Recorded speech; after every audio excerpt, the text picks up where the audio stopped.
सो ये react series का दूसरा वीडियो है एंड ये एक तरीके से कह लो इंट्रोडक्शन का ही पार्ट है, जिसमें हम लोग बात करेंगे आज रिएक्ट की हिस्ट्री के बारे में, यानी कि रिएक्ट को क्यों बनाया गया था, किसने बनाया था और कैसे बनाया था। इन सभी चीज़ों के बारे में हम लोग डिटेल डिस्कस करने वाले हैं।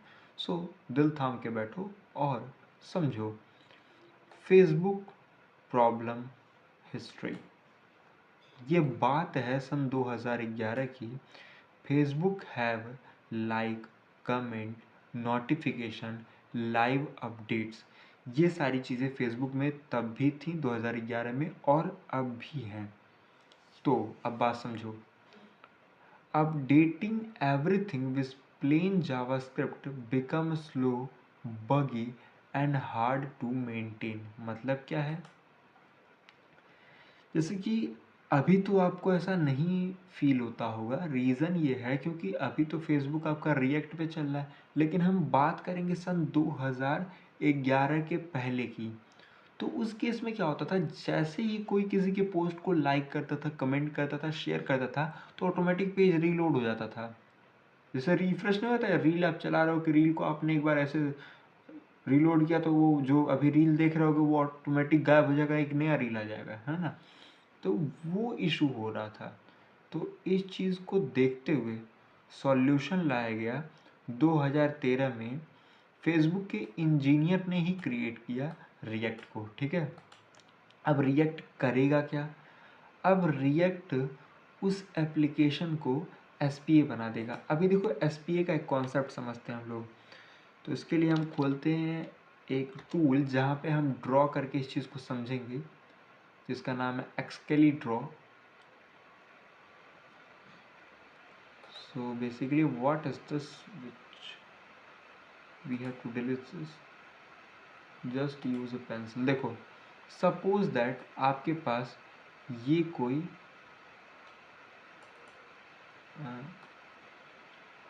सपोज कर लो ये आपकी एप्लीकेशन है, ठीक है। एंड इस एप्लीकेशन में मान लो ढेर सारी चीज़ें हैं। ये मान लो नैप बार, ये साइड बार, ये आपका मेन कंटेंट, एंड इसी प्रकार से हम मान लेते हैं और भी पैराग्राफ, हेडिंग और भी तमाम चीज़ें हैं, ये आपकी वेबसाइट की हैं, ठीक है। यहाँ पे मान लो कई सारे कार्ड्स हैं और something like that, okay. So basically अगर मैं बात करूँ 2011 की, जब हमारा प्लेन HTML और जावास्क्रिप्ट के अंदर बना हुआ था, तो आपको डोम का कॉन्सेप्ट तो पता ही होगा। ये डोम क्या होता है ना।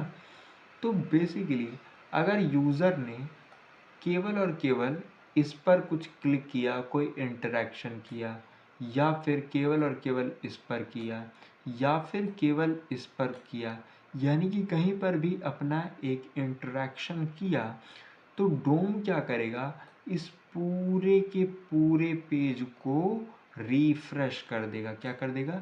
रिफ्रेश कर देगा। अब बताओ, मैंने तो केवल इंटरेक्शन इस सेक्शन पे किया था या फिर इस सेक्शन पे किया था, ये पूरी पेज को क्यों रिफ्रेश कर रहे हो मेरे भाई? मैंने तो केवल लाइक किया था ना, पेज रिफ्रेश नहीं ना किया। तो देखो इशू यही है। तो इसी को फिक्स करने के लिए डेवलपर्स ने क्या किया, कॉन्सेप्ट लाया किस चीज़ का। अब इसे हम दोबारा से रिफ्रेश करते हैं या फिर नीचे इसी के बनाते हैं, जो कि रिएक्ट जिस प्रॉब्लम को सॉल्व किया, ठीक है। ये मान लो अगेन वही वेबसाइट है, ये सारे वही section,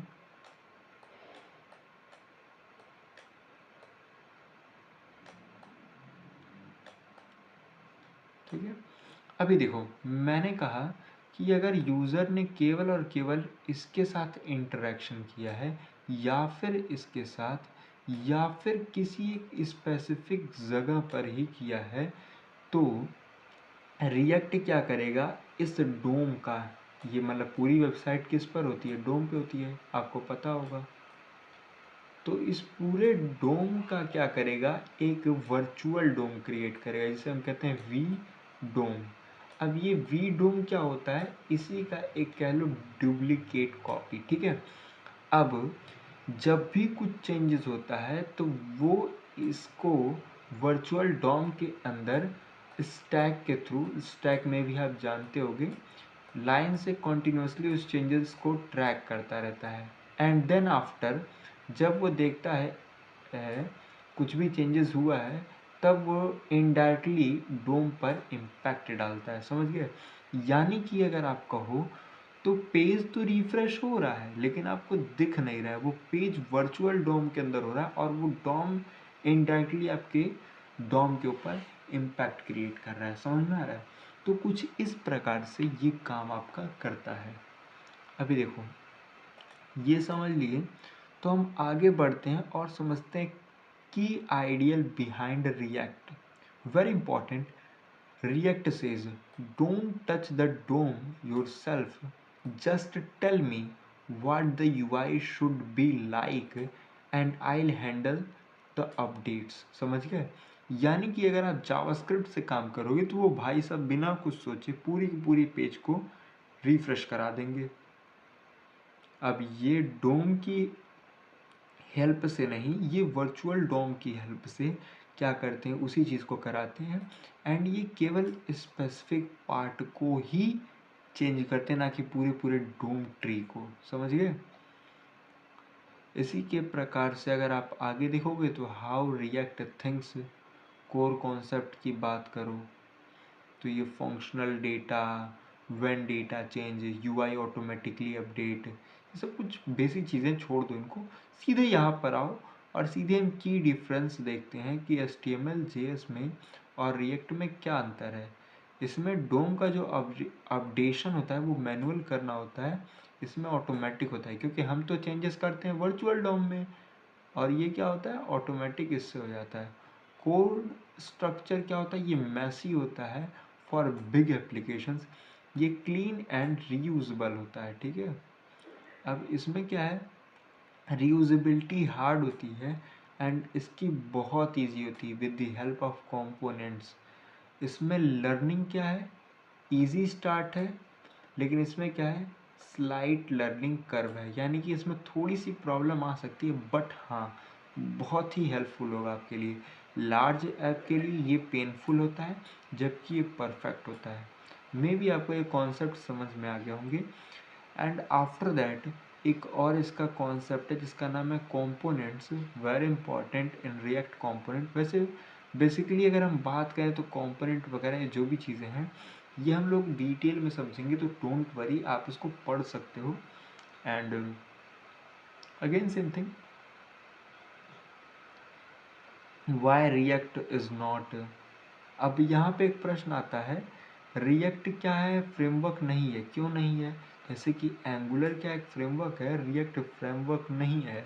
not magic, not replacing HTML JS, react use HTML and JS with JSX। Simple भाषा में समझो तो रिएक्ट क्या है, HTML और JSX का एक हाइब्रिड मिक्सचर है, दैट्स इट। ज़्यादा कुछ दिमाग लगाने की आवश्यकता नहीं है। इसी प्रकार से आप इसकी समरी वगैरह को एक बार और देख सकते हो, पढ़ सकते हो। एंड बाकी और भी चीज़ों के बारे में हम लोग डिस्कस करेंगे बट नेक्स्ट वीडियो में। आज के लिए इतना ही, पढ़ो, रिवीजन करो एंड मौज करो।